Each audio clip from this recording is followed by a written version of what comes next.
Hi, parents. I'm Dr. Shivani Deswal. I'm a pediatric gastroenterologist in Gurgaon. Today, I'm going to talk about irritable bowel syndrome. April is Irritable Bowel Syndrome Awareness Month. Does irritable bowel syndrome occur in children? Yes. It is a common cause of recurrent abdominal pain, which is associated with defecation, with change in frequency or formation of stools in teenage children. It occurs to the frequency of 5 to 15% in teenage children, and it is relatively rare in less than 6 years of age. So, in adults, it is 1 in 4 which suffer from IBS. In children, it is 1 in 10 that can suffer from IBS. So, now coming on to what are the symptoms of irritable bowel syndrome? If your child is not showing any red flag signs, that is, no loss of weight, no blood in stools, no fever. However, every time child has an abdominal pain which is associated with defecation, it can be constipation predominant, it can be diarrhea predominant, or it can be alternating bowel habits, then your child may be suffering from irritable bowel syndrome.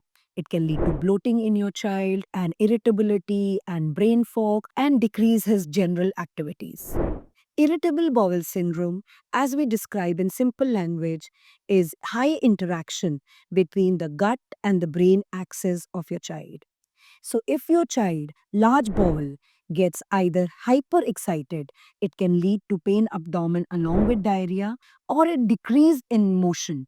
It can lead to constipation with abdominal pain. How do we diagnose irritable bowel syndrome? Irritable bowel syndrome does not require a battery of blood tests, invasive tests like endoscopy or colonoscopy, or CT scans or ultrasounds. Irritable bowel syndrome needs to be diagnosed by an expert pediatric gastroenterologist who takes a detailed history of your child, and based on a symptom diary, irritable bowel syndrome is diagnosed.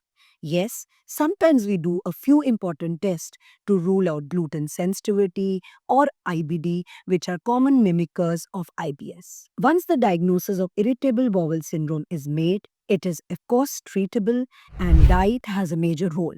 Sometimes parents ask me, how can a small child have irritable bowel? I tell them there are multiple triggers.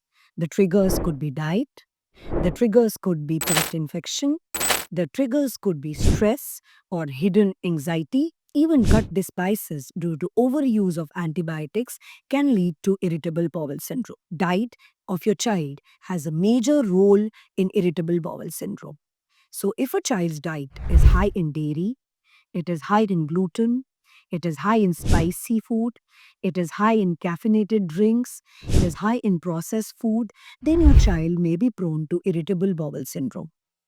Also, if your child has a high screen time, less sleep time, overall an anxious personality, then your child may be prone to irritable bowel syndrome.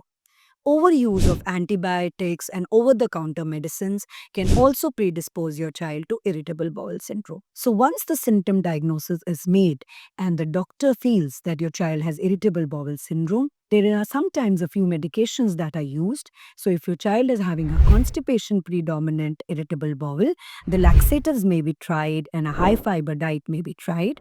However, if it is a diarrhea predominant or anxiety predominant irritable bowel syndromes, then drugs to decrease the gut motility or drugs to decrease the anxiety or to improve the mood of the child may be used. We maintain a symptom diary and try to identify the food triggers and also try to eliminate these foods in their child's diet.